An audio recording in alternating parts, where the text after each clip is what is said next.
So let me introduce Claudia. Claudia Schnugg is researcher and advocate of ArtScience Collaborations, a producer and curator of residency programs, and has been the catalyst for numerous art science projects. Most recently, she was the creative director of the Science Gallery Venice, which is where I met her just recently, and we had such a fantastic conversation that I said, you must speak at this conference, and she was very kind to say yes.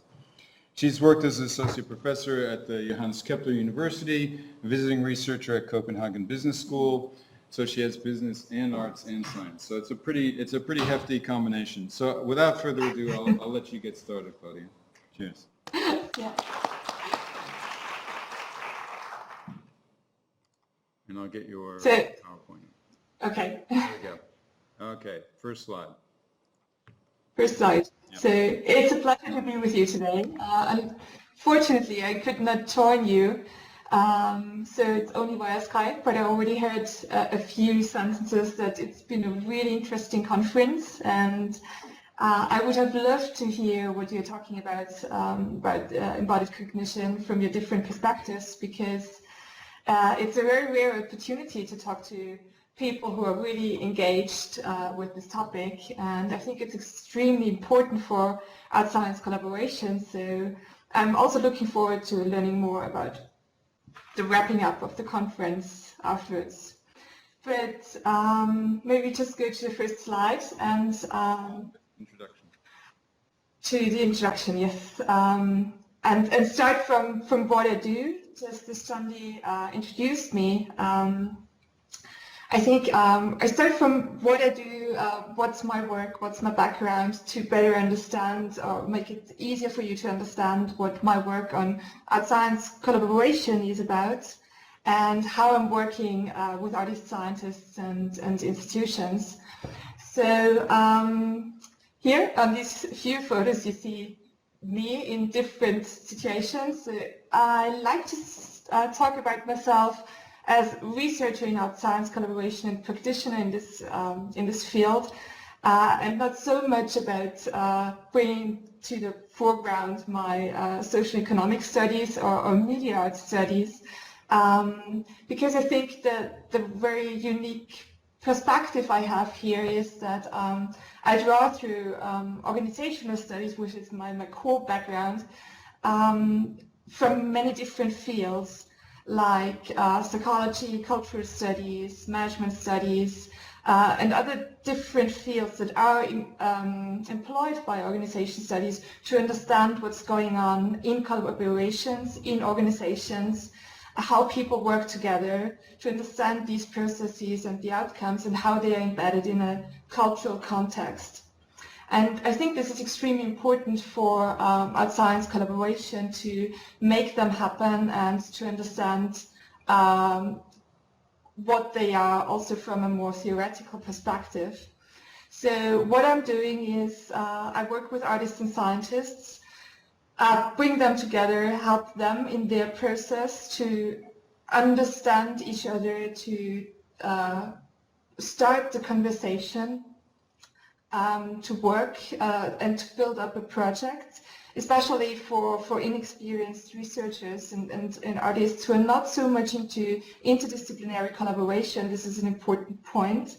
I don't want to talk too much about curation of this process. It's maybe also, as Friend always says, more or less some kind of invisible weaving, bringing together these different perspectives, and also talking and helping to translate the language from the different cultures and scientific fields and artistic fields, especially at the beginning.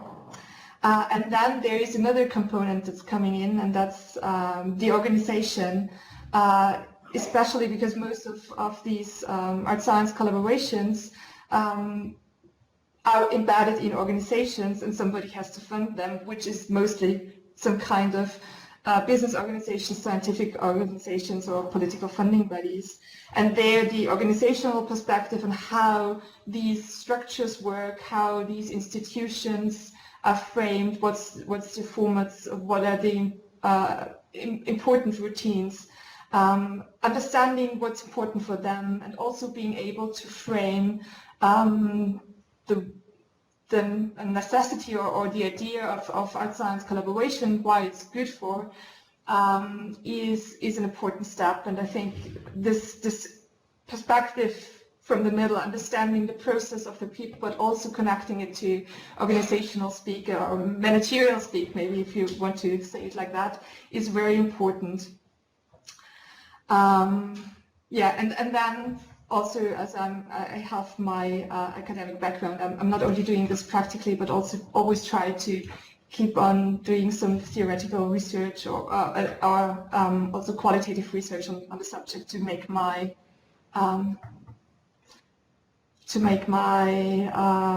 work more, yeah, the reasoning more substantial. I think we can go to the next slide. Okay. Just a bit of an insight or an overview. ArtScience Collaboration sounds something very specific, but it's recently, especially in the last decade, there's been a lot of interest and a growing interest from many different perspectives. There have been prizes started, residencies, there's a lot of exhibitions, there's a lot of connection to media art and media art studies and institutions that are interested in media arts to push ArtScience collaboration as well and to bring it to the foreground. There's a little bit of academic research in this direction, but it's difficult to be published or to be found in a specific journal unless there's the Leonardo journal, because it's very interdisciplinary, so it's very difficult to understand where actually to put this field. But I think the growing interest shows that there is so much in ArtScience collaboration that benefits the society, the organizations, and the individuals on so many different levels, that it's important to keep up doing it, but also to really get down to the more specific ideas of what it actually can do, so that the dominant, very superficial arguments do not take over, like just talking about creativity and using creativity or doing communication. These are very superficial arguments which are true on a specific level, but on the other hand, they are often instrumentalized in a very problematic way that are either saying that the scientists or the organizations would not be creative without the artist, or the other way around, that the artist is just selling what they are doing or illustrating what the organization or the scientist does. And I think both things are not true on that level, but they are on a deeper level, enriching processes and thus making people more creative or helping to reframe communication and thus adding up to communication. I think it's very important to talk about this. Let's go to the next slide. Okay. I think this is also very prevalent when we think of how or where ArtScience collaboration for the first time has been enacted half a century ago. It's been there before, but I think I don't want to talk so much about Leonardo or Leonardo da Vinci as a generalist view, because I think the collaboration part is a very important one in this intercultural, interpersonal process. And Leonardo also did some collaborations with physicians and other scientists, so I think the collaboration part is very essential. But here, these three examples, the experiments in art and technology at AT&T Bell Labs in the 1960s, the displacement group in London, also in the 1960s, and also in the 1960s, the art and technology residencies at the California Art Museum, are very good examples where artists and cultural policymakers, but also organizations, thought about how to induce their processes to open them up and make something new possible.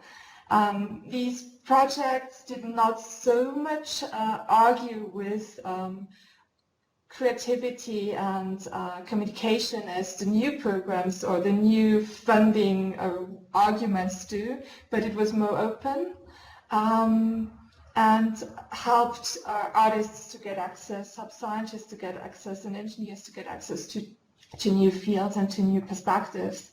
And what we see there is that a lot came out of it. So there was very central contributions to new scientific and artistic disciplines forming at that time, from the experiments in art and technology, for example, the 9 evenings done, whereas then where, for example, new media technology was used for maybe not really for the first time, but as a central stage in theater production or other performance productions.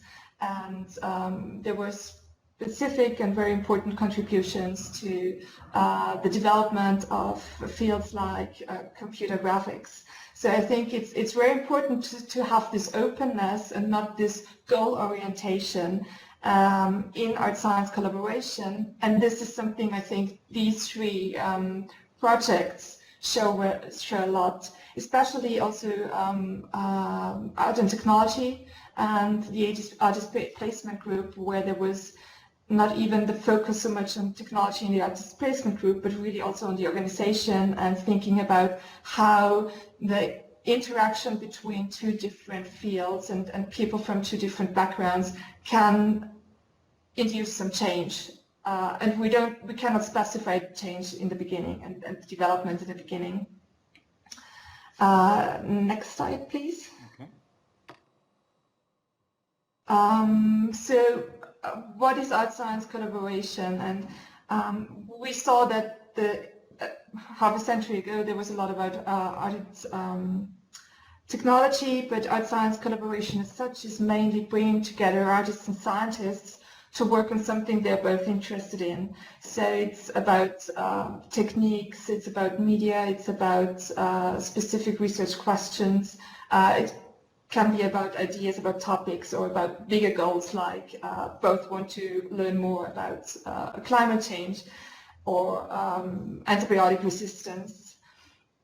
The examples here on this slide I think are very interesting, because even if artists and scientists work together on there need not be the same outcome for both. So, for example, the Ars Quadrature worked with the residencies at the European Southern Observatory and worked with engineers there who are developing the instruments for the new ELT, for the new telescope. And they wanted to know, on the one hand, some very specific questions about the instruments, and on the other hand, how about the science itself. And it was very interesting to follow this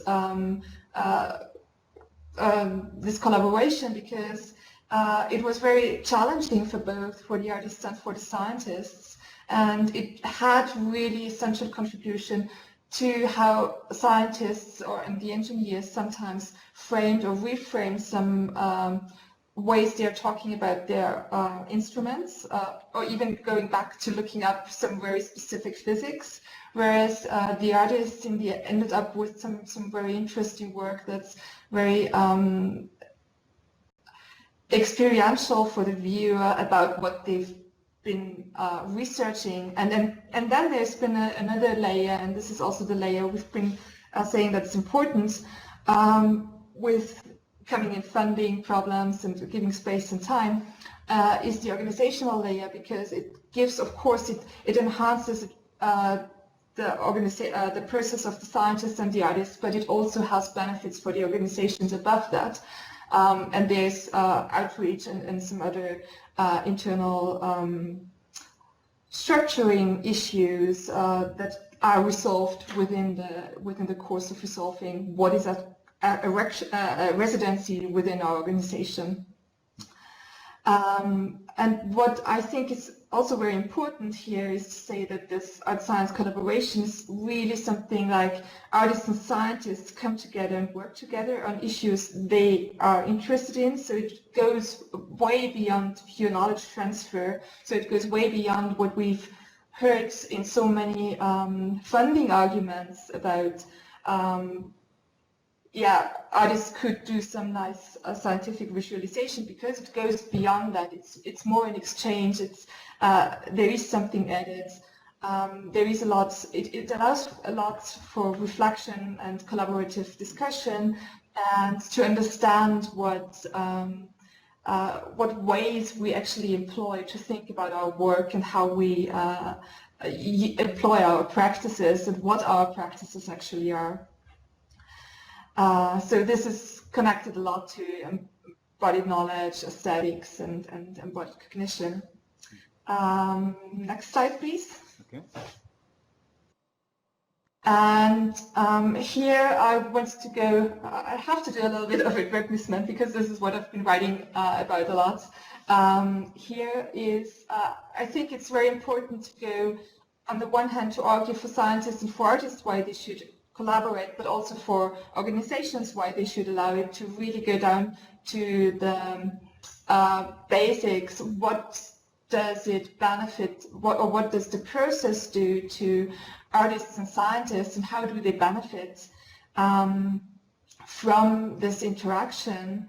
And I think it's extremely important to show these personal changes which go way beyond simple learning processes, but really affect the individual, so that they then are able to work on their projects and ideas in a different way. So the theories and perspectives from organizational studies I employed here were like effects and contribution of interdisciplinary collaboration for individuals in different stages of their career, or how they can learn to broaden their view and narrow it down again, or also learn from different practices for their own practice.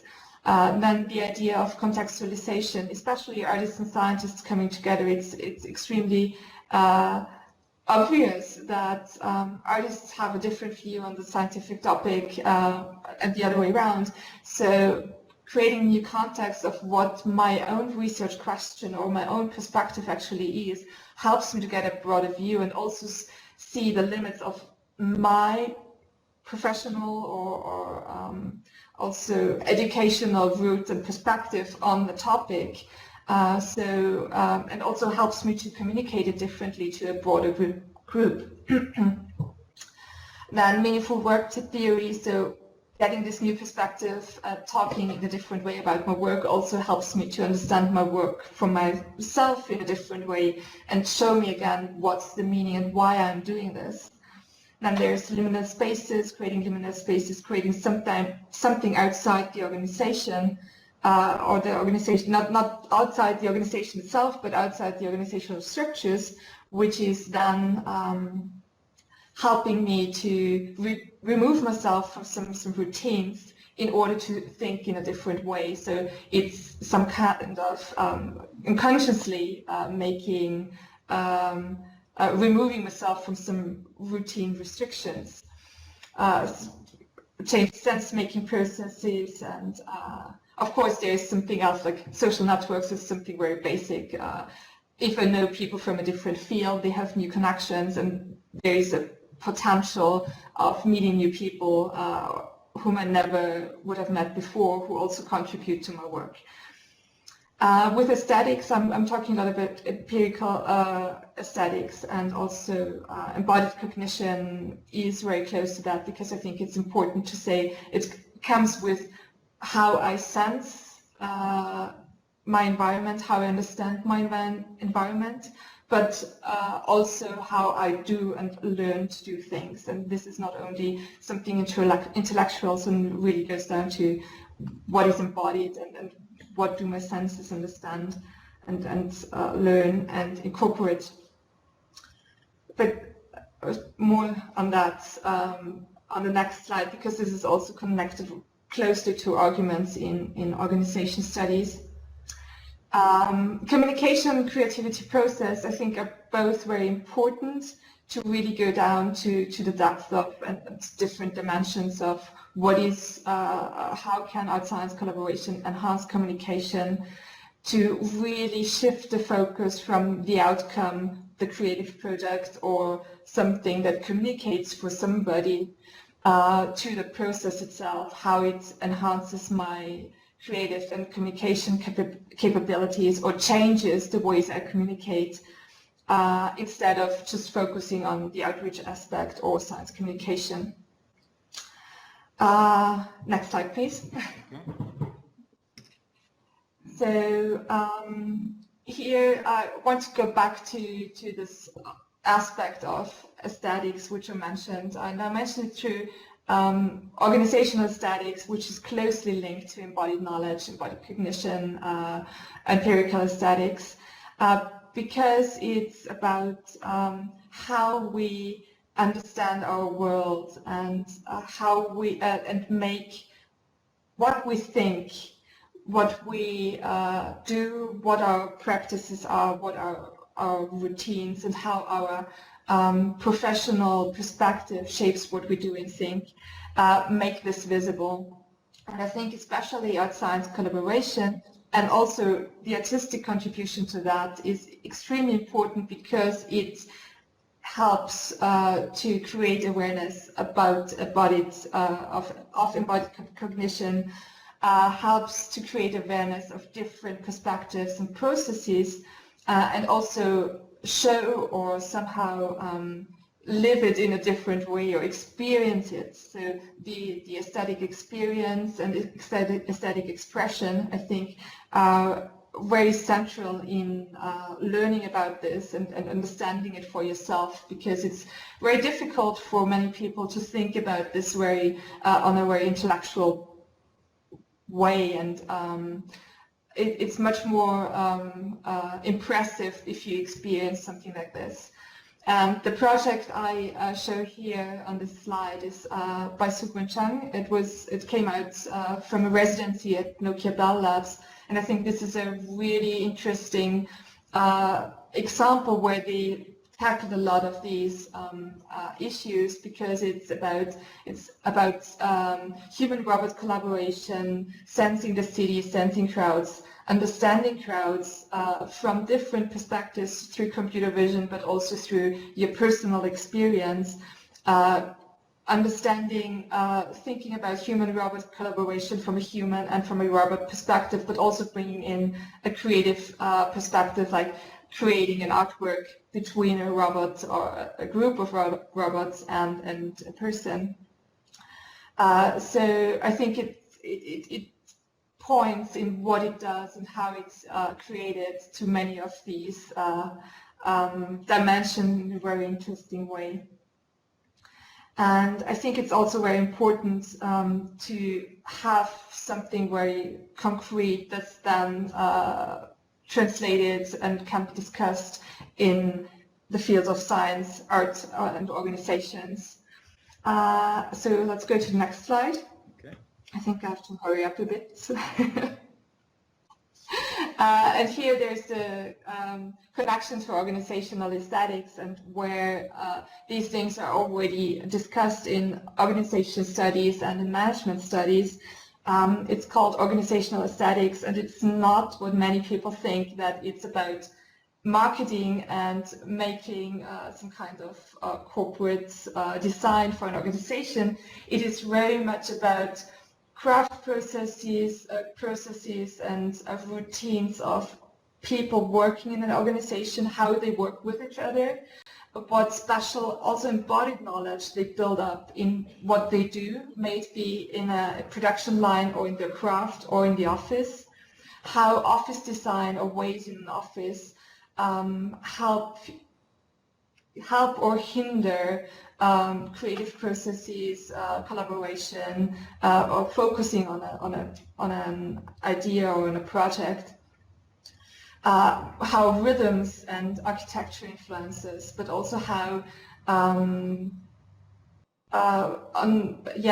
also leadership questions and more difficult interpersonal and social dynamics. What's there? What's the aesthetics there? How do we act? How do we move? How do we encourage people, or how do we discourage them from this very aesthetic perspective? And here, I think, here's a lot in organizations and also in management. There are a lot of ideas about how to bring artistic initiatives to create changes and to amend the organization or help the organization. But especially ArtScience Collaboration is discussed here on many different levels. So we can go to the next slide. As something, so ArtScience Collaboration can also contribute a lot to these different areas, which are done in an organization, framed from an organizational perspective, from organizational development, personal or HR development, inducing learning processes. Of course, innovative outcomes are important for organizations, but if you are able to show how important the process is, it's possible to shift the focus also when you're creating these programs from the outcome, which is called innovation. We want to have innovation in the end, to the process, and accept that there is something maybe happening, maybe not immediately after the project, and I cannot only pay the outcome, but the process is the important part, just like in consultancy. And yeah, so it's very important for the organizations to understand this, and it's also important to talk about this process, to show that ArtScience Collaboration is not a simple management tool, but it creates effects on many levels, but it can have effects on all these levels. So for example, in organizational culture, I just want to bring one example from the US, from the residency at Planet Labs, where the person who's doing the same things that I'm doing at other organization, don't know, let him call it intermediary mediator, told me that there are many people coming to him, engineers, scientists, also saying they chose going to Planet Labs because they have a residency program and they're open-minded enough to invite artists to do something. So it goes even thus far that the outcome of the residency, and even if individual engineers and scientists are not interested in collaborating with artists, it helps the organization to reframe their own culture and to create a specific kind of openness, and that allows artists, that allows scientists and engineers, on the one hand, to be attracted by the organization, what they want, and on the other hand, to work more freely and more openly themselves. So organizations think in these terms when they want to employ or when they want to make residencies. I think it's important to have these arguments and all these dimensions in the back of your head when you try to frame a residency, frame an art science project. So there's what does the artist and the scientist, what do they want to reach, but also what are the organization's goals and what's necessary there, so that something really interesting can be created for all participating parties. So we got about 5 minutes left, Claudia. Okay, then I just go to the next slide. Here again, just summing up a bit, there are so many different levels where ArtScience Collaboration creates changes, and how also to look at it from organizational view when you want to create a residency. So there's the organizational level, as I just had the example with Planet Labs. But then there's the group level, thinking about interdisciplinarity, product development, this specific projects. Then there's the individual level, where, yeah, actually most of the aspects come in that we discussed on an earlier slide, like sense-making processes and social networks. And then there is the cultural level and the organizational environment, and this is a very important one because I think organizations need to understand this and to also enact it within their culture and their framework and their processes and structures, because it's not only this kind of Western paradigm of how we work, what we do and how we find goals, but it also brings in, or it brings to the surface in which cultural environment, in which social environment and organization and also organizational goals are embedded. And this is extremely important to create something that is valuable on the long run. And so it's important also for organizations to talk about this and to talk about this when you talk about with scientists and with artists, what is actually the goal you want to reach with this project, and how you would embed it in society and culture, and what does it also mean for the organization and their goals. The problem though is still that organizations, especially the bigger they get, the more slow they are. So it's difficult, even if you have the right arguments, to understand and communicate within the organization on these different structures, because everybody there again is somehow influenced by the structures they're used to in their own position, and sometimes it's even just having this one role in an organization as an administrator. It's really difficult to understand why I should do this right now and why I should let something like ArtScience Collaboration, which is so out of what we do on a daily basis, why do this now? So it's outside of organizational structures and that's difficult to grasp, but just talk to an organization that says, yes, we want to do this, but I'm afraid of our accounting. We probably need another year to find out how we can do this with all the contracting. So it's really difficult, especially for huge organizations, to make this happen and to grasp it on all these organizational levels and within the system. Yeah, so... some concluding remarks, Claudia?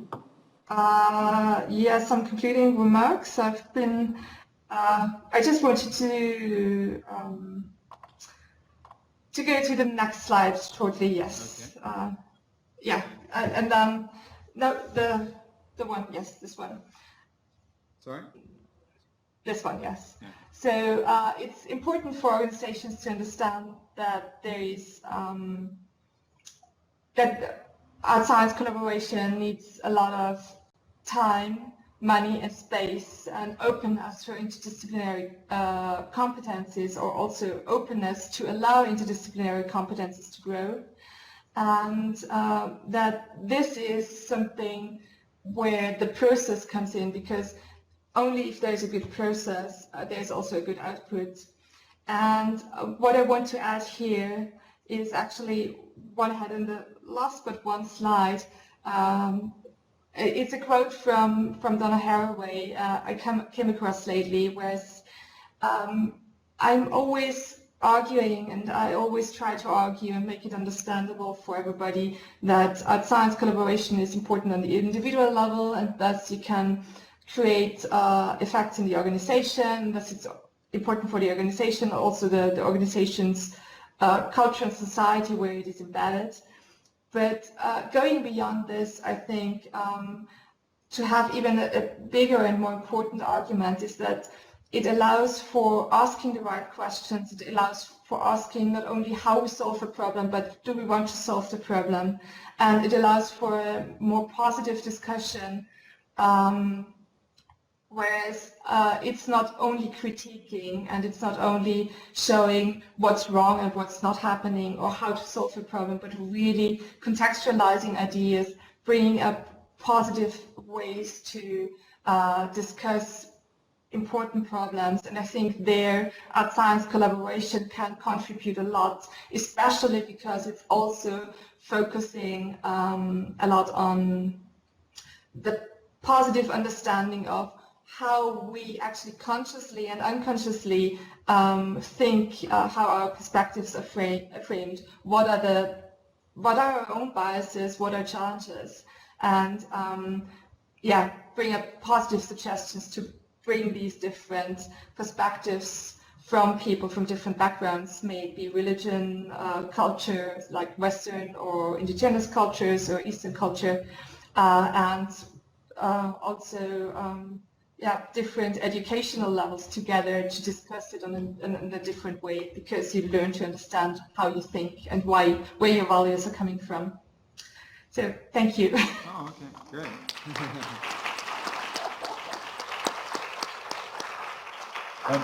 I think one of the great things, Claudia, was that you gave us a great insight into organizational thinking, which I'm never sure of what organizers are thinking. I'm hoping that there might be a few questions from the audience for Claudia about these things, or about the possibility of doing art science organizations. Are we at the end of our? Yes, we got. There's a question from Trish. Hello, thank you very much for that talk. It was great. And I was just thinking about the negotiation of residencies and how not difficult that can be, but it can take a lot of time. What I've read about the artist placement movement was that all the contractual arrangements were quite difficult to put into place. And I think there's an archive of the contracts that were formed, although I've not been able to access it. And I just wondered what your experience of that process was. So it's really depending on many different factors, because it depends on the organization. Is it scientific? Is it a cultural organization? Or is it a corporate organization? Especially with corporate organizations, it's often quite difficult to create contracts for copyright reasons or intellectual property reasons to have this in the right place. Sometimes even if corporations want to give the whole copyright and IP to the artist, it's not so easy for them because of some other organizational restrictions. It also depends on the country where you're in, time frame, the outcome or the process focus. So there are opportunities to have more or less like a fellowship residency that is paid like you are employed by the organization, which then again comes with some IP and copyright restrictions, but it's not so focused on the output. And this is what they did at the artist placement group. They had this employment, but there was no output required, which then brought the artist placement group actually into some problems, because the artist placement group mainly was shut down because of the lack of outcomes or grasping the outcomes. Others, and this is actually more common within residencies, also short-time residencies up to 3 months, that it's paid with artist fees and production budget and travel and so on. So it's freer, but still it's difficult because there are goals, there are legal restrictions and so on. So it really depends on the organization and the goal of the residency, because if you bring it closer to organizational goals, very specifically like organizational development or HR development workshops, then it's really clear consulting or something else. Well, Claudia, I'm aware that we're running out of time and a little bit flagging of energy, but we really want to thank you for your insights and your contribution today. And I'm sure there will be some people maybe that will definitely buy your book and perhaps even get a hold of you and ask you, what do I do again to when I want to talk to an organization? So thank you very much, and let's thank Claudia.